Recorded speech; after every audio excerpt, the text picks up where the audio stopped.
Hello बच्चों, कैसे हो आप सब लोग। बच्चों, आज मैं तुम्हें एक बहुत पुरानी, रोमांचक और समुद्र की खुशबू से भरी कहानी सुनाने जा रही हूँ। कहानी एक बहुत ही छोटी चीज़ कौड़ी की है। हाँ, वही चमकदार सफ़ेद मोती। जैसे कौड़ी तुमने बचपन में कभी खेलो या क्राफ्ट में ज़रूर देखी होगी। लेकिन क्या तुम जानते हो, लगभग 1500 ईसा पूर्व से यही छोटी सी कौड़ी दुनिया की सबसे महत्वपूर्ण मुद्रा यानी पैसे के रूप में इस्तेमाल होती थी। बहुत पुराने समय में जब लोग जंगलों में रहते थे और धातु के सिक्के नहीं बनते थे, एक दिन समुद्र की लहरें किनारे पर ढेर सारी चमकती हुई कौड़ियाँ बहाकर ले आई। लोगों ने हैरानी से कहा, अरे ये तो एक जैसी होती हैं, कितनी सुंदर लग रही हैं और इन्हें ले जाना कितना आसान है। पहले लोग कौड़ियों को आभूषणों की तरह पहनने लगे। फिर धीरे धीरे उनके मन में एक नया विचार आया, क्यों ना कौड़ी को पैसों की तरह इस्तेमाल किया जाए। और यहीं से 1500 ईसा पूर्व में कौड़ियों की जादुई सफ़र की शुरुआत हुई, जो कई हजारों साल तक चलता रहा। 1000 से 1500 ईसा पूर्व के बीच बाजारों में कौड़ियों से खरीदारी होने लगी। एक मटका 20 कौड़ी, एक कपड़ा 10 कौड़ी और अन्न 5 से 6 कौड़ियों में मिल जाता था। लोग कौड़ियों को ऐसे संभाल कर रखते थे जैसे आज हम गुल्लक में रुपए रखते हैं। कौड़ी सचमुच बाजार की रानी बन गई थी। अब शुरुआत होती है हमारी असली कहानी की।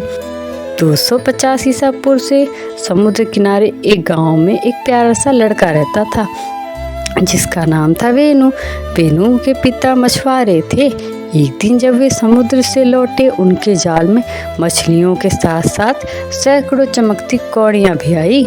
पिताजी उत्सव से बोले, वेनु, आज हमारी किस्मत चमक गई। वेनु ने आश्चर्य से पूछा, कैसे बाबा? पिता मुस्कुराए, बेटा, अभी 3वीं शताब्दी ईसा पूर्व चल रही है और इस समय कौड़ी ही हमारा पैसा है। इन्हीं हम कपड़ा, अन्न, लकड़ी सब कुछ खरीद सकते हैं।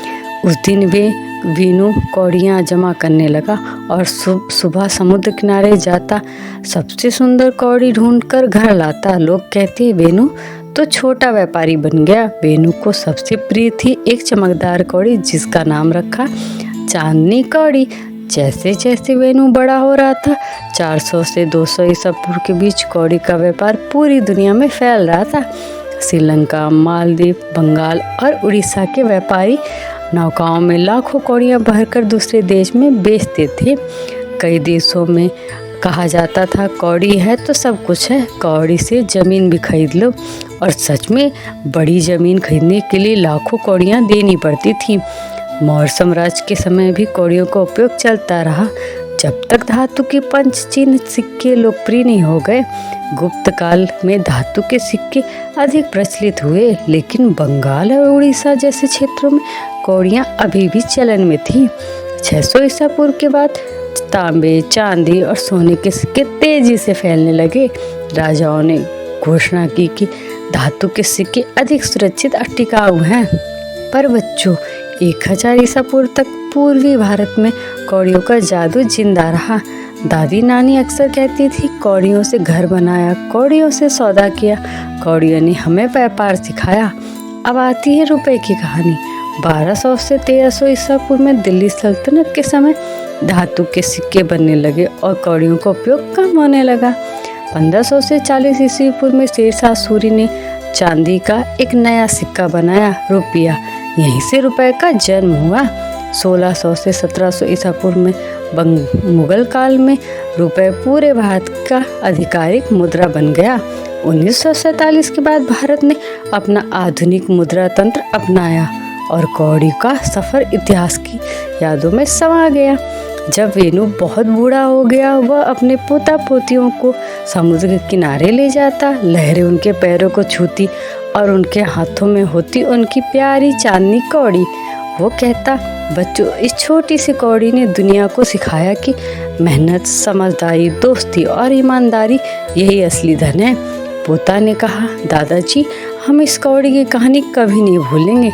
और समुद्र की लहरों ने कौड़ी की इस तरह की कहानी को हमारे लिए हमेशा सुरों में बसा लिया।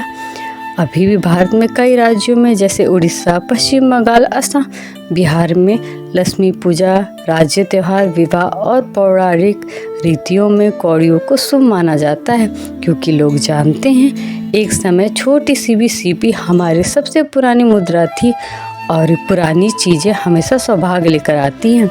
तो बच्चों, किसी चीज़ की कीमत सिर्फ उसकी शक्ल से नहीं, उसकी कहानी, उसका सफ़र और उसकी सीख से बनती है। कौड़ी ने दुनिया को पैसे का मतलब सिखाया और उसी सफ़र ने दुनिया को जन्म दिया। और हाँ बच्चों, ऐसी ज्ञानवर्धक मज़ेदार कहानियाँ देखने के लिए हमारे कोफोस किड्स चैनल को लाइक करें, सब्सक्राइब करें और शेयर करना ना भूलें। Thank you.